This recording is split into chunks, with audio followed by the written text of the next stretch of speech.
Gaston is not the villain in Beauty and the Beast. Okay, he becomes the villain due to things that are done to him, but he's no worse than the Beast at the beginning. And while he's not the perfect husband, he's definitely a better option than the Beast. Gaston's the only person in town who's actually interested in Belle. When everyone else in the town thinks she's weird, Gaston says, "Oi, no, I like her, I'm gonna marry her." Now, he may only like her on a superficial level, but guess what? The Beast only tries to win Belle over because he needs to, whereas Gaston actually wants Belle. Yes, Gaston's arrogant, but the guy lives in a town where everyone in the pub sings songs about how great he is. And let's be honest, the Beast is kind of an arrogant swine as well. If Belle had invested the same sort of time with Gaston for him to learn to be a better person, then there's just as much chance of him seeing the error of his ways. And I'm not implying for a second that Belle has to give her time or effort to either of these men, but she's forced to do it by the Beast. And Gaston doesn't live in a castle, and his actions haven't led to the torture of all his staff. Gaston has one manservant. The Beast has a whole household, and most of them are furniture. But what about Gaston getting Belle's dad locked up and leading a mob with pitchforks to kill the Beast? I hear you cry.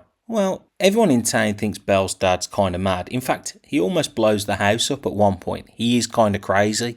So when he shows up talking about magic mirrors and talking candelabras and a monster in the castle, you'd think he was mad too. And you know what? Belle is actually a prisoner in the castle. So Gaston leading a mob to go and rescue her isn't exactly the worst thing in the world. True, he's aggressive, he's violent, but so is the Beast. And it's only because Belle spends time with him that he calms down and starts to consider other people and how his actions affect him. And the only reason Belle does spend time to get to know the Beast and help him become a better person is because she's forced to. She could have offered the same thing to Gaston, and at the very least, the town's hero would be a really nice guy. But instead she goes for the rich guy with the palace. Just saying. And you know what's weird? For a town that doesn't like people who read, their bookshop is pretty well stocked.